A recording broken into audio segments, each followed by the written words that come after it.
Hey traders, Dr. Barry Burns here with Top Dog Trading, and welcome to part 2 of this little mini course on trading E-minis, where I'm actually sharing with you some of the strategies that I use. So very practical stuff you can take and use yourself. So here we go. The last video we talked about what I call the rubber band trade, which is a reversion to the mean trade of the 50-period simple moving average. In this one, we're going to talk about a very different type of trade, and this one is a trend trade. And there are a lot of people who trade something similar to this, and I have my own specific parameters that I look for, and I'm going to share those with you right now. So I call this a first retrace in the trend. I like this because trend trades are generally very good risk-reward trades.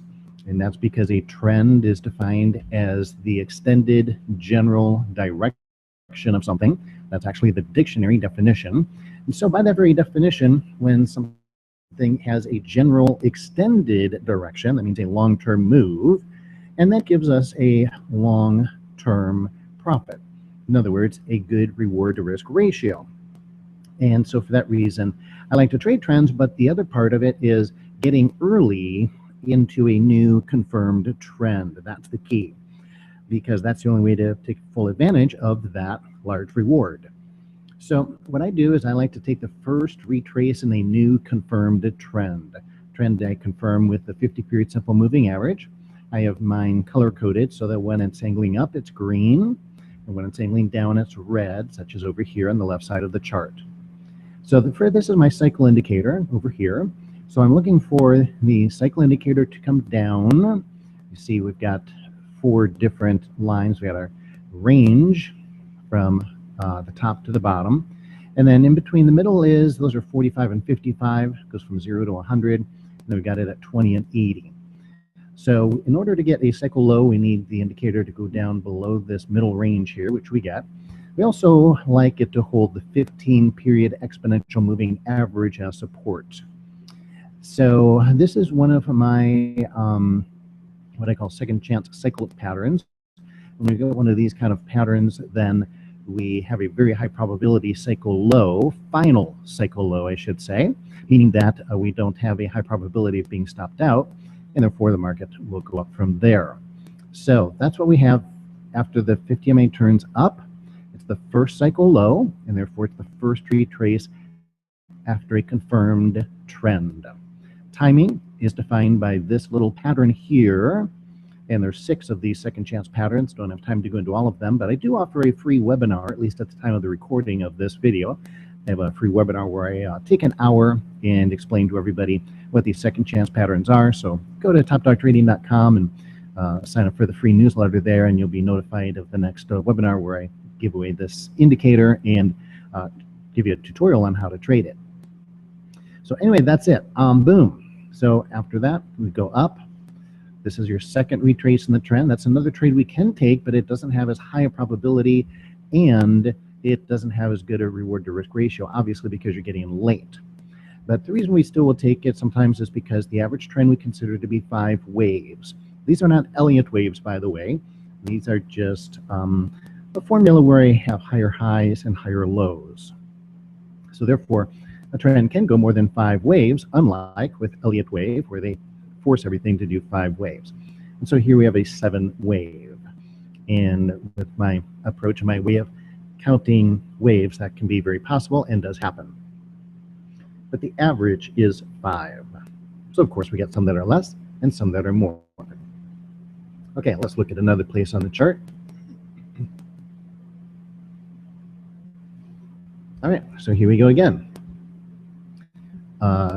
Wave 1, wave 2. This is actually our first retrace in the trend.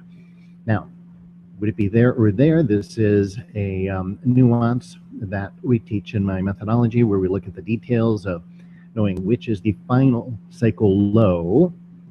That is a cycle low, that's a cycle high, that's a cycle low. This is the one we want to take, not that one. How do we know?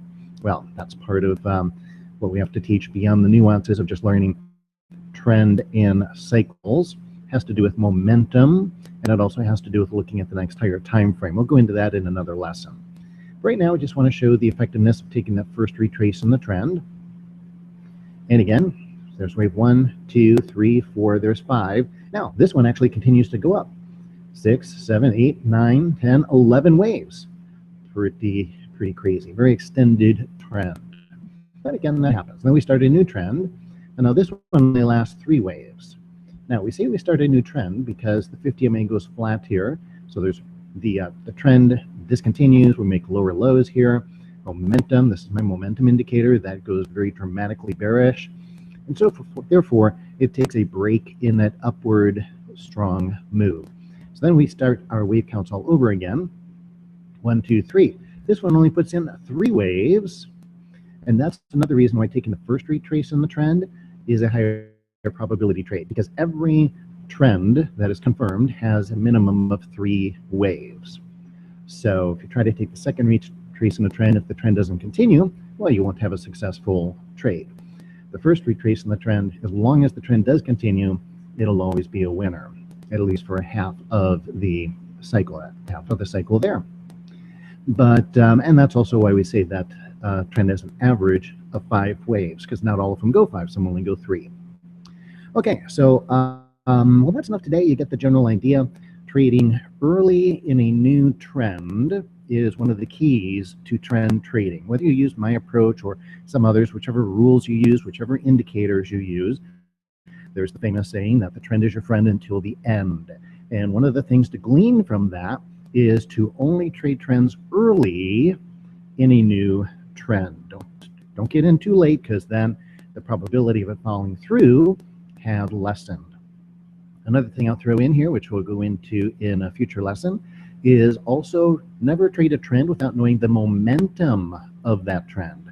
Momentum refers to whether it's a strong trend or a weak trend. That really helps you determine whether that trend will have a high probability of continuing or of stopping right after you get in. So if you're having trouble where you get into trends and then all of a sudden they stop right after you get in, it's probably because you're not measuring momentum along with your trend, and therefore you're trading a weak trend instead of a strong trend. So we'll get into that in the next video in part 3. By the way, if you want more free lessons, feel free to go to topdogtrading.com, my blog. Check out the blog, the articles, the videos, and also there's a place where you can subscribe to my newsletter and get my 5 free video course. Absolutely free for everybody who wants it. Go there, get it, enjoy it, and learn from it. It's really great stuff, and I'm happy to share it with the trading community, no obligation.